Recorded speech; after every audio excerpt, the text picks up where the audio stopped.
256페이지 찾으셨으면 함께 읽으시겠습니다. 그러므로 형제들아, 내가 하나님의 모든 자비하심으로 너희를 권하노니 너희 몸을 하나님이 기뻐하시는 거룩한 산 제물로 드리라. 이는 너희의 드릴 영적 예배니라. 너희는 이 세대를 본받지 말고 오직 마음을 새롭게 함으로 변화를 받아 하나님의 선하시고 기뻐하시고 온전하신 뜻이 무엇인지 분별하도록 하라. 아멘. 여러분이 사랑하는 말씀이죠. 로마서 12장 1, 2절입니다. 그 40개 국어로 번역된 다락방이라는 명상집이 있어요. 혹 아시는 분 있을 텐데 거기에서 이런 기사를 읽었습니다. 기독교가 박해때 예수 믿는 줄 알면 다 잡아서 죽이니까 전도를 못 하잖아요. 내가 예수 믿는다는 것도 표현을 못하고, 그때에 사람들이 어떻게 그리스도를 알았을까? 그 그리스도인들의 인격과 삶, 변화된 그 모습을 보고 하나님을 만나게 됐다는 얘기입니다. 우린 너무 말이 많은 시대에 살고 있죠. 사실은 말을 중단하고 우리의 몸으로 산제사를 드리라고 그랬잖아요. 우리 몸으로 증거하는 시대가 열리길 바랍니다. 제가 학교 다닐 때 이런 심포지움이 있었어요. 하나님은 교회 안에만 계시는가? 교회 밖에도 계시는가? 천주교의 유명한 명제가 있죠. 교회 밖에는 구원이 없다. 교회 안에만 구원이 있다는 유명한 명제입니다. 여러분은 이 세상을 어떻게 보십니까? 아미시족을 아시죠?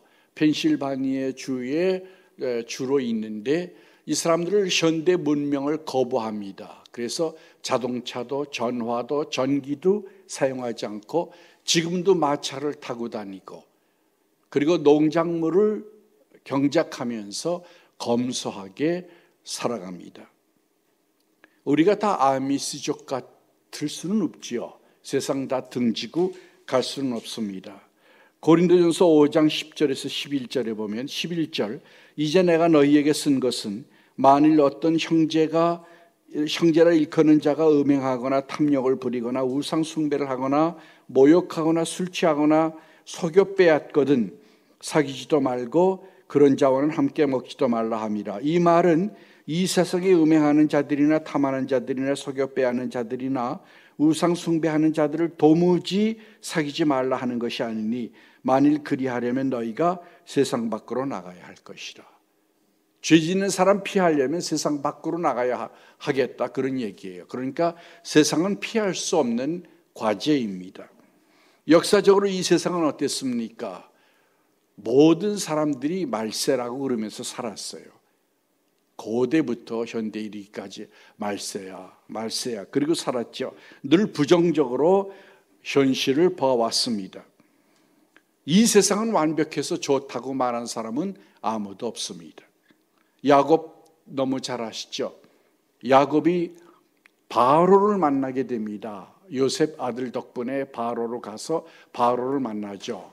그 왕을 만나는 그 자리에서 바로에게 뭐라고 수려합니까? 나의 인생이 130밖에 안 되는데 험악한 세월을 보냈습니다. 다른 번역에는 고달픈 삶을 살았습니다. 그렇게 되어 있습니다.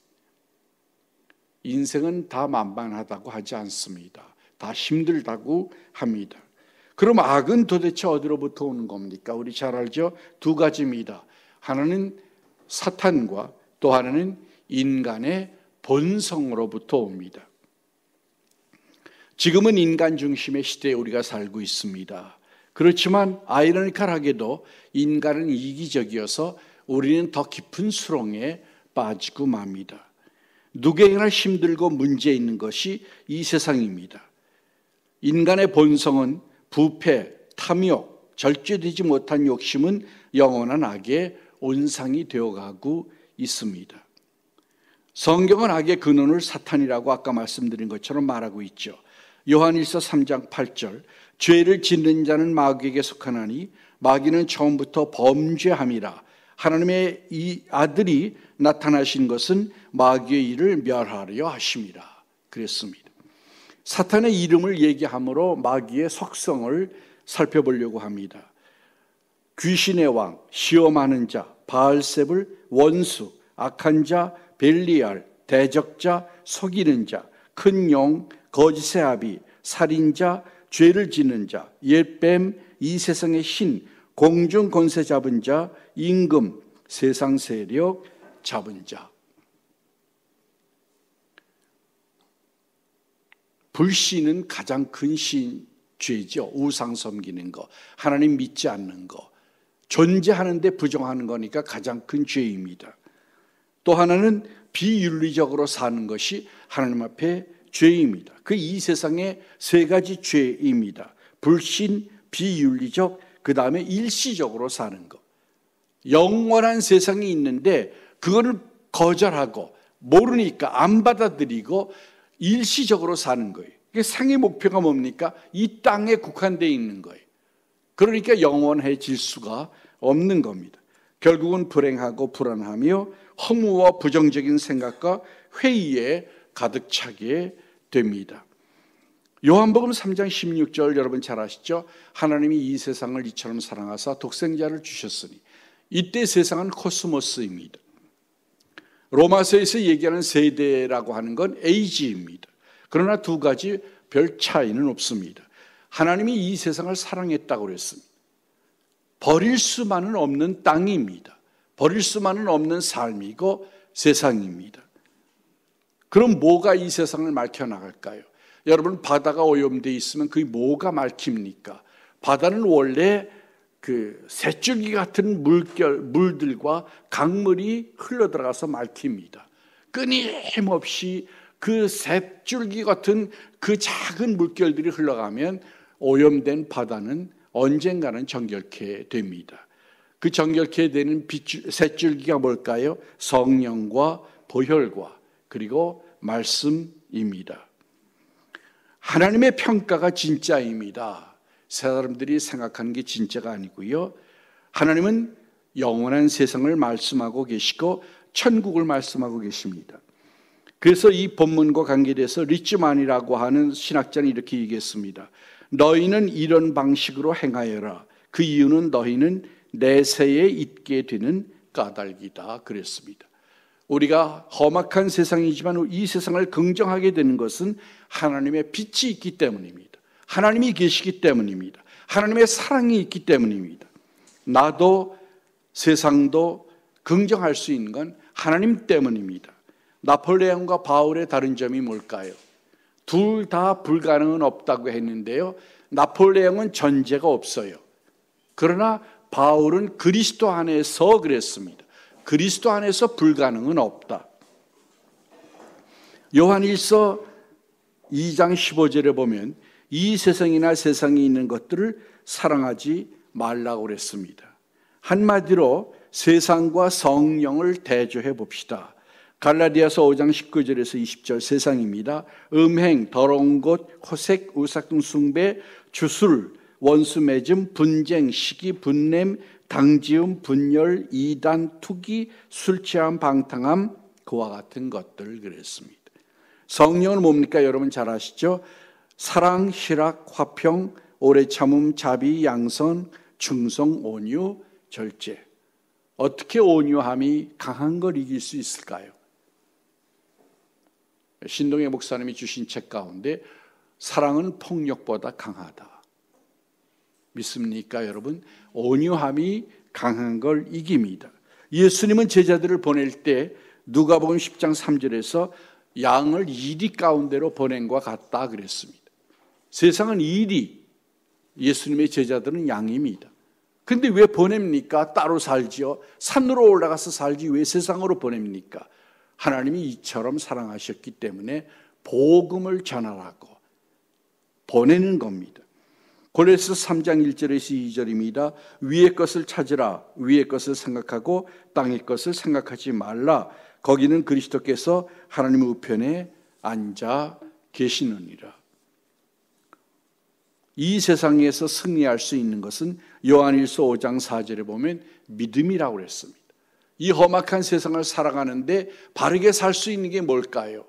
예수가 하나님의 아들 메시아라고 하는 것을 믿는 믿음이 있어야만 세상을 승리할 수 있다고 그랬습니다. 보혈이 중요한 겁니다. 우리가 선을 이루려면 두 가지 방법이 있죠. 하나는 악을 파괴하는 방법이고요.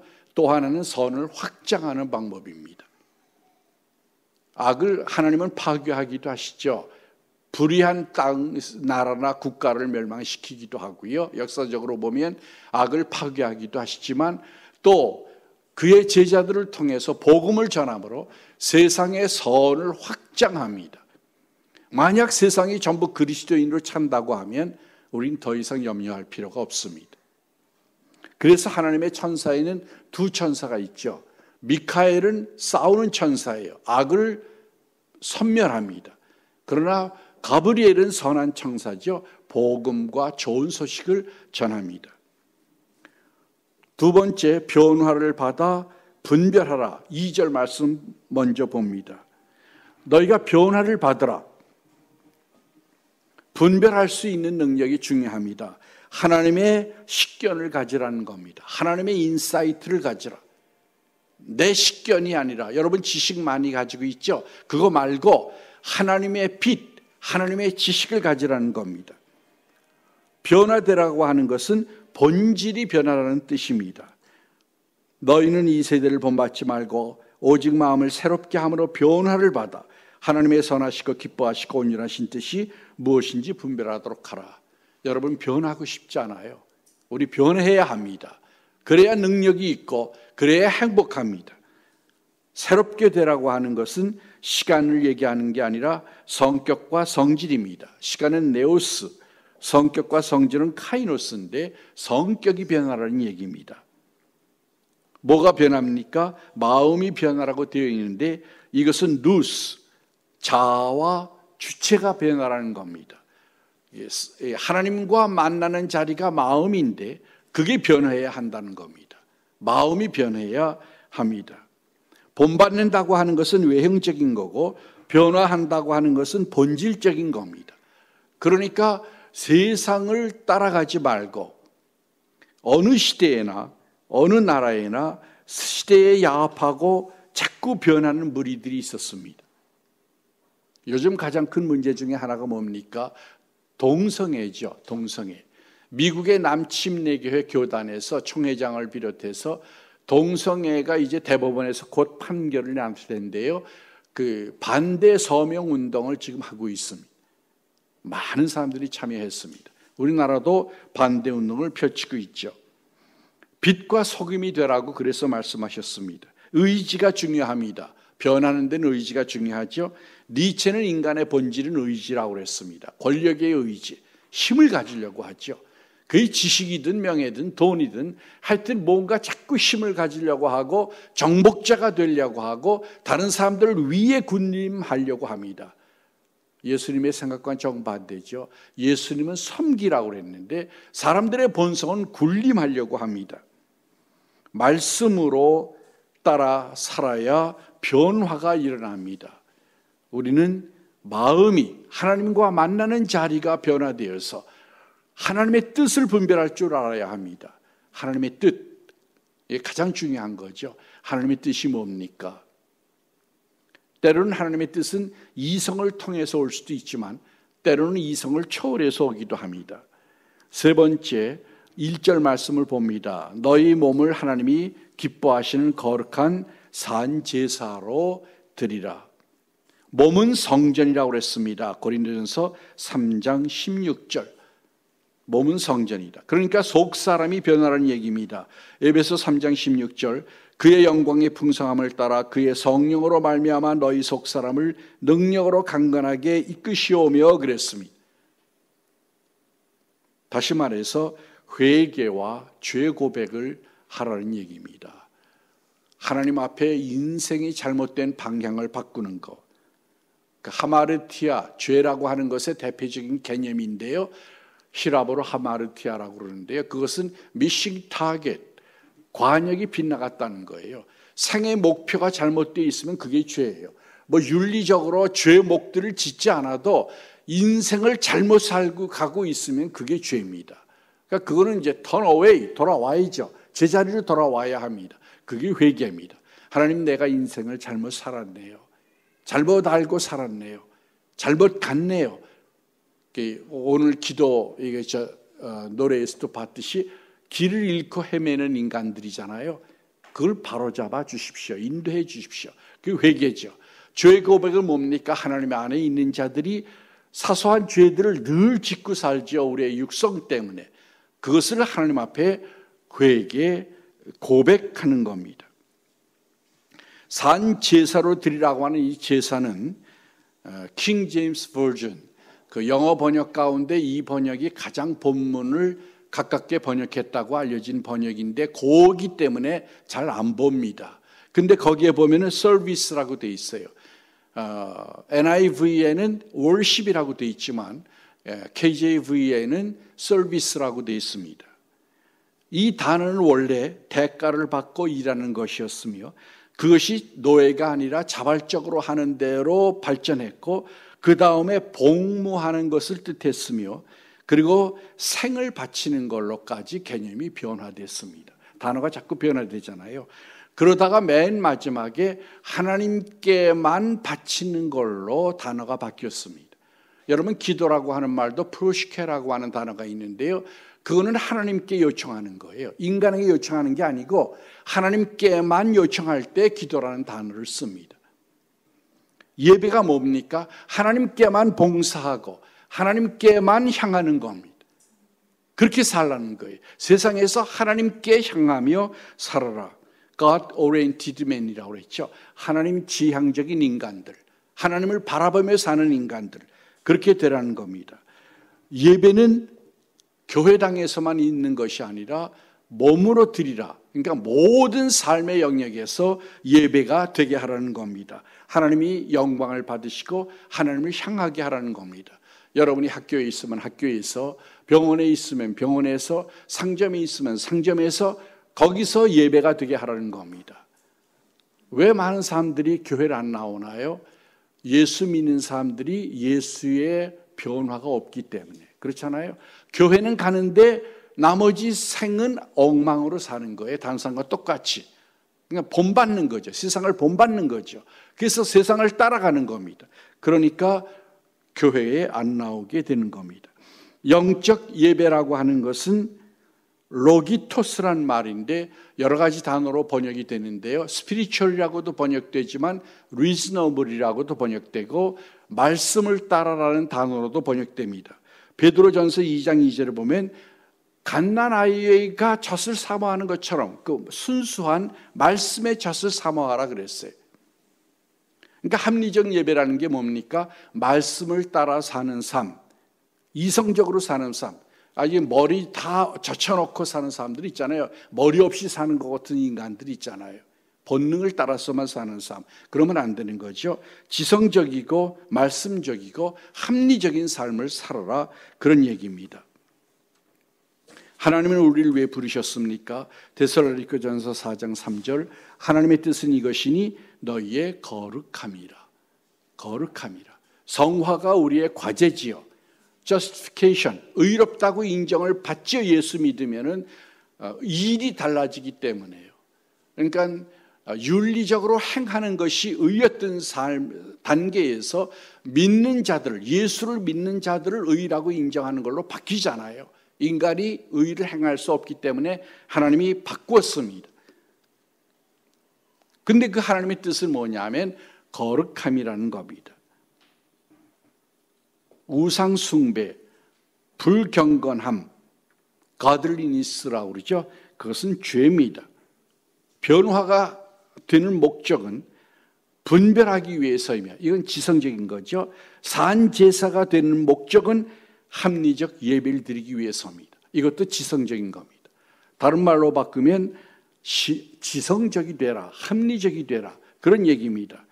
우리의 말로 바꾸면 말씀을 따라 되라 그런 얘기입니다. 말씀을 따라 분별하고 뭘로 하나님의 뜻을 압니까? 성경과 같은가 다른가로 아는 거잖아요. 그게 기준이잖아요. 캐논, 잘하는 뜻이죠. 그게 기준이 되는 겁니다. 네 번째, 암과 삶입니다. 신앙은 반이성이 아니고 초이성입니다. 오늘도 커피숍에서 여기 오기 전에 잠깐 원고를 보고 있는데요. 옆에 두 학생이 대화를 하고 있어요. 어떻게 종교 얘기가 나오더라고요. 그러더니 야, 물로 포도주를 만들었다는 얘기 말이 되니? 말이 돼? 그러더니 있더라고요. 그래서 뭐 어떻게 말을 설명할 수도 없고 그냥 있었습니다만, 반이성이죠. 반이성. 근데 그게 반이 아니고요. 초예요. 슈퍼. 초란 거예요. 초이성적이라는 걸 알아야 합니다. 하나님이 일하시는 것은 초이성적이지 반이성적인 게 아닙니다. 그러니까 내가 이성적으로 살지 못하면 그것도 잘못된 거예요. 이성적으로 살아야 되고, 그 위에 말씀은 초이성적이니까 말씀의 단계까지 가야 합니다. 미국의 시조가 뭡니까? 퓨리턴들이잖아요. 그들이 왜 나라를 세웠어요? 나라 세우려고 세운 게 아니거든요.